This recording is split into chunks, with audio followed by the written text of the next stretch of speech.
Now that you understand how to use a lot of these different types of tools or indicators, this is an extremely important lesson. Sometimes it's this type of lesson that separates those who are going to succeed from those who might not succeed as much. And really what you want to be looking at is how do we combine the tools for better returns, right? Which combinations or how many should we be using is really the question we're going to ask here in this lesson for you to take away and think about how you want to build up your strategy as far as being an investor and a trader. So first off, think about using more than one tool instead of depending on one tool. Using one tool is better than no tools, right? It's better than guessing, or I like the color of their logo. One of the ways people invest. Using one tool is better than no tools for sure. A sweet spot seems to be when you start using at least two tools. Two tools is better than one. You really, what we're thinking about here is having like a primary tool that you really use all the time to kind of identify, buy, and sell opportunities, and then using another one to kind of confirm that. So they kind of match up that way. And we'll get in a little more detail on that in the next couple of lessons here. But that's the idea, is I'm using one really to determine things as a primary, and then I use another one for confirmation.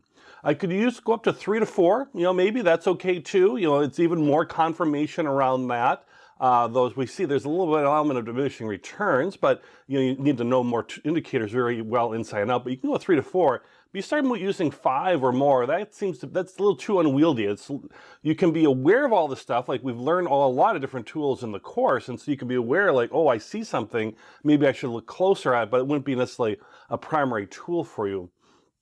And should you use all the tools and all the other tools in the wider indicator universe out there? Well, no, that's just crazy talk.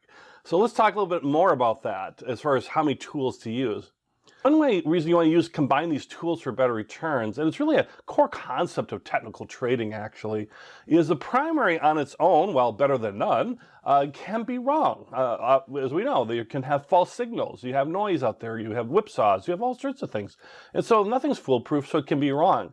And so a real good way to do it is having a primary indicator that you primarily use, and then having a confirming secondary indicator in using them together to confirm that primary one is much less likely for a false signal. You're not getting a false signal on one, you'd have to be getting a false signal on two, for it to be kind of not as strong an indicator. If you add a third or fourth indicator, that starts to add some complexity and possibly some diminishing returns. Not impossible, you can do it. I would say starting off, if you're newer to this, certainly start with 1 and 2, use a primary and a secondary. But if you start adding some of the simpler third or fourth indicators, you can do that, but there might be some diminishing returns. And the reason for that is you start now, maybe using various inputs or time frames, and that can always be tricky as far as different time frames that work better with different types of indicators. There's various trading rules that you establish, as far as when you're buying, when you're selling, and adding more complexity to it would be, adding a third and fourth indicator.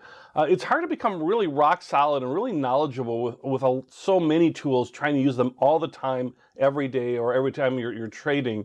Great to be aware of it, very important to be aware of it. There's unexpected opportunities that come up with, so you might see something rare like an island reversal, as we learned in our gap trading section here, but you're not going to be necessarily using that as a primary indicator, for example. If you are, that's great, just find a secondary one, but to confirm it. But it's hard to be an expert when you have too many tools, so you don't have to worry about that. And you can experiment with the different tools you're learning in this course, with your paper trading or back testing, and see how you want to use that. And then indicators can be in conflict. A lot of times they don't confirm each other, but they might be actually opposite, and that can happen. So that can confuse this thing too. And as you add more indicators, that's more likely. So I would say a primary and a secondary is really core. A third is fine. A third can be okay, especially if you're feeling real comfortable with all three. That's great. Fourth, you're really going to be extra level. That's okay. But you understand you might be experiencing some diminishing returns if you start seeing your performance go down as you start adding an indicator. Then you might want to back off and go to 1 or 2 or possibly 3. And then 5 or more, no, that's really not advised. I mean, again, being aware is very important, and being aware of things like different chart patterns or candlestick patterns or whatever it is. Being aware is good, but using it as your really primary way of trading and trying to, every day is like a whole new day as far as using the indicators, that's not really advised, and that's not going to help you to be successful. And you might be thinking, well, is there one dominant strategy? Is there one, like, tell me, should I use this with this candlestick, with this moving crossover, price crossover of a moving average, or something like that? Is there one dominant strategy? No. If there was, then everybody would be using it. So there is no dominant strategy. Plus, this would be a real short course. It'd be like 3 minutes. Just use this. Right? So there's no one dominant strategy. Now, there are some classic examples that are more proven. For sure, that is true.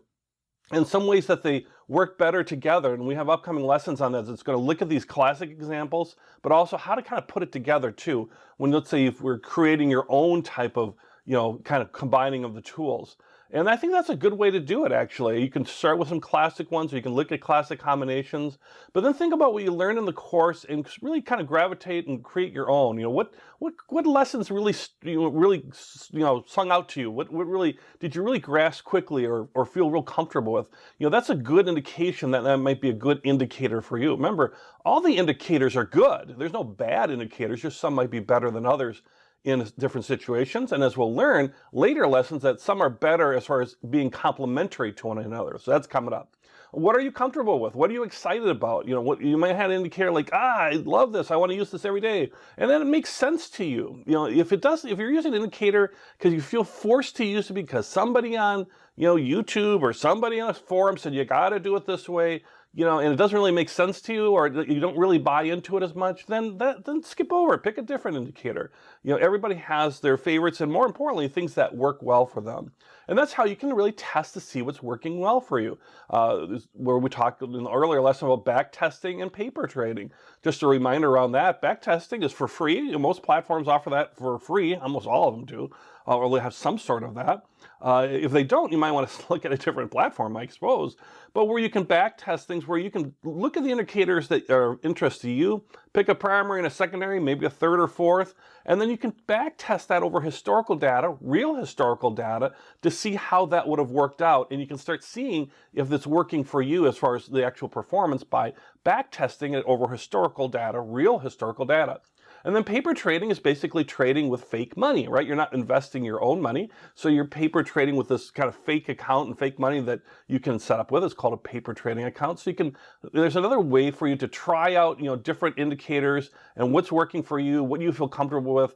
Once you start really looking at charts and applying these indicators, you're going to see some that are going to just really make sense and really, you're going to gravitate to. So use paper trading to kind of practice with that as well. So figure out and create your own is good. I'll show you some classic combinations upcoming, but really think about back testing and paper trading can be very, very powerful as far as, doing what you love to do. Remember, in the end of the day, you've got to be two things. You've got to be successful as far as with your trading. You want to be successful with your trading. That's most important, or very important. If you're not successful, then that's going to cost you a lot of money. And so you want to be successful, but you want to enjoy what you're doing too. Don't feel forced into something. You want to have it make sense, that you enjoy it, that you're having success, and having that great attitude towards your trading, and that you're having financial success with it too. And that's the real whole key to this too as well, as opposed to, let's say, finding a magic indicator or being forced down a certain path. So combining indicators, very important.